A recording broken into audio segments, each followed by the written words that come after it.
And another thing is culture, and then I'm going to the floor. I want them as they show us to the world tomorrow. I want them to know that all young blacks ain't walking around with drugs in their pocket. I want them to know that all our women ain't no hoes, ain't no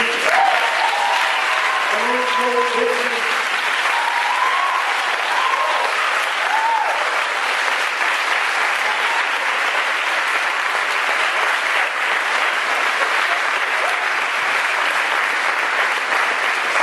That there are some refined, astute, and serious young black Americans that if you would just get out their way, we ain't asking for no favors, we're not asking for you to give us no help, just give us an even playing field and we can compete and make it just like anybody else.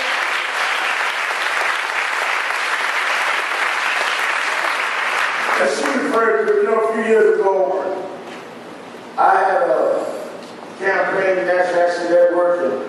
They know ACP, some of us said, let's bury the N-word, let's bury people in HB, and some of my friends, and I grew up entertaining business and the church, some of my friends got mad.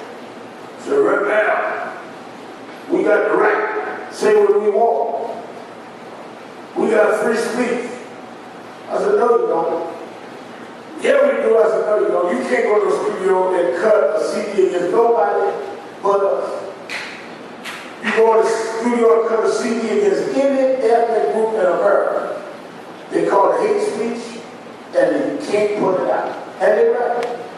You go to the studio and do a CD against Irish, hate speech, and they right. Jews, hate speech, and they right. Gays, hate speech, and they right. So let me get this right. Anti-Irish hate speech, anti-Jews hate speech, anti-gays hate speech, call blacks niggas free speech.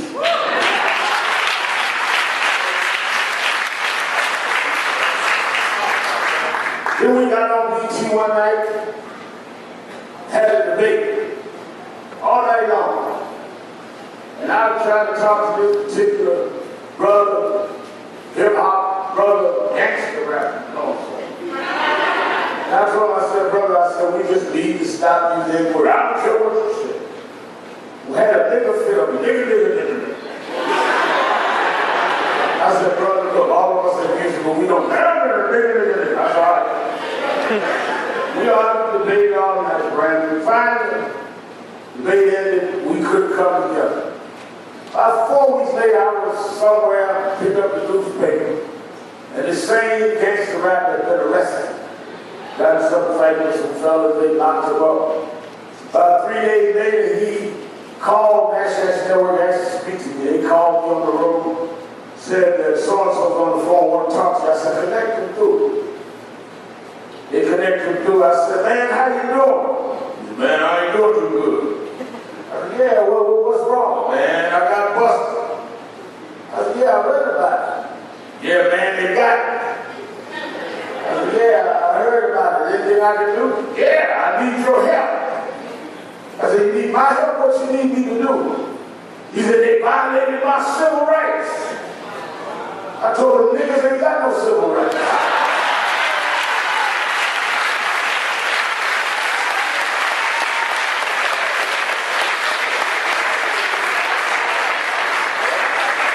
This whole thing of acting like all the young black Americans are degraded and thugs and gangsters. Black culture is not black fuggery. Black culture is not hooliganism. I have 2 young daughters. One is senior at Hampton right now, the other one just graduated. They tell me how if you speak well and you're well read, they act like you're acting white. So what does that mean then? To be ignorant is acting black? How do we, since the days of slavery, fight for the right to be literate, fight for the right to build black colleges when we couldn't go to their colleges? All the way up to Brown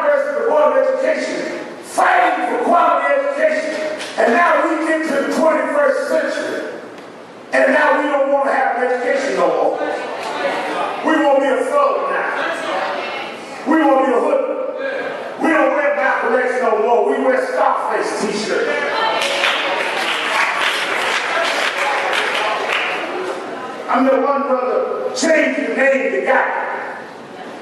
Told me I need your help. They're trying to frame you with homicide. What's your name? So-and-so guy. I said, guy? He said, yeah. I said, you were born in here? No, I changed you to that. I said, well, what you in the music business? Well, what's in your company? Murder Inc.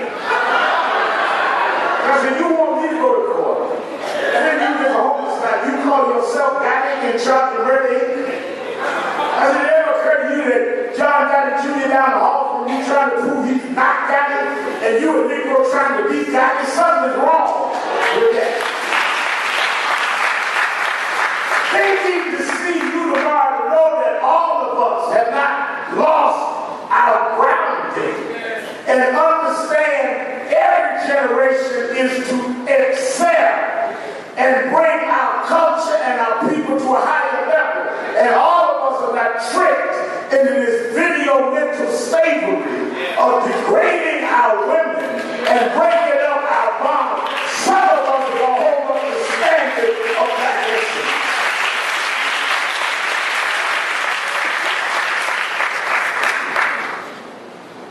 So it is important. Let me say this. Martin Luther King was killed in '68.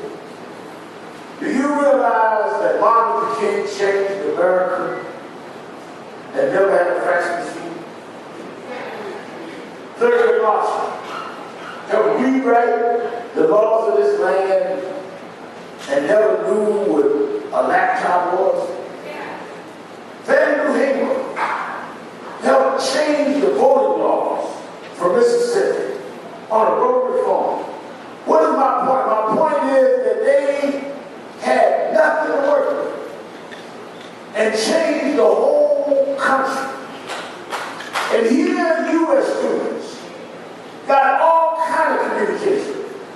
I told them about my daughters, got a laptop in every room, BlackBerry, 2 cell phones, iPod, iPhone, Facebook, Twitter.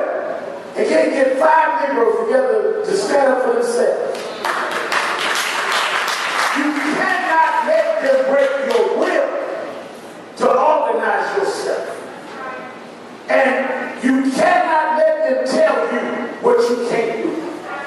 I told a friend the other day, they say, well, a lot of young folks, most young blacks are not involved in a movement. Most blacks never was involved in a movement. When I was a kid, most black kids wasn't involved. It was always the few of us that would stand up for the rest of us. There wasn't a million-man march till '95. Million people ain't never marched without King. Most of the folks talking about they marched without the King is lying. Because they would have been a million marches every time. You know, everywhere I go. I was in North Carolina 3 days ago. People standing there for real now, I voted for the president. They lying, because if they had me, we having this meeting in the East Room in the White House. It always takes those that will stand up. And my appeal to you tonight is to be part of the percentage of your generation that will stand up and say we got to finish the journey. And that I happen to be in Howard in Washington at the anniversary of the dream, and I'm not going to sit by and allow them to hijack that dream that made life better for me, and in fact, I'm going to help complete. Following leadership is not imitating leadership, it's creating your own. Don't try to be a new Dr. King or whoever. I tell people in the National Action Network, don't be me, be you. Find your way, debate, argue, and be better than the generation ahead of you. And don't be afraid to think innovative. But don't sit down and do nothing.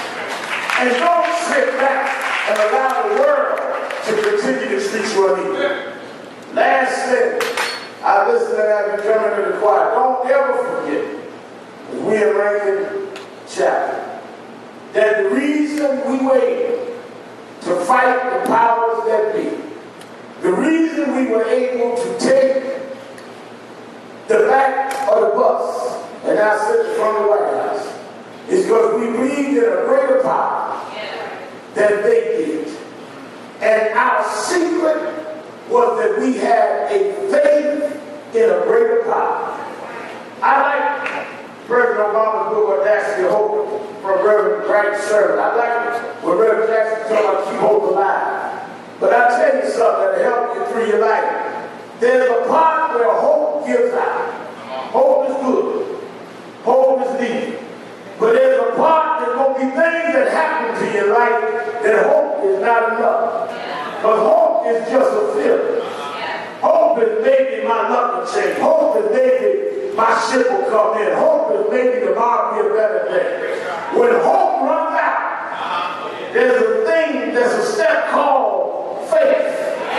In fact, faith is the substance of things. Hope for the evidence of things not seen. Faith is when the doctors give up. When you hold on for another doctor. Faith is when you got a pile of bills and no money. But to say he will provide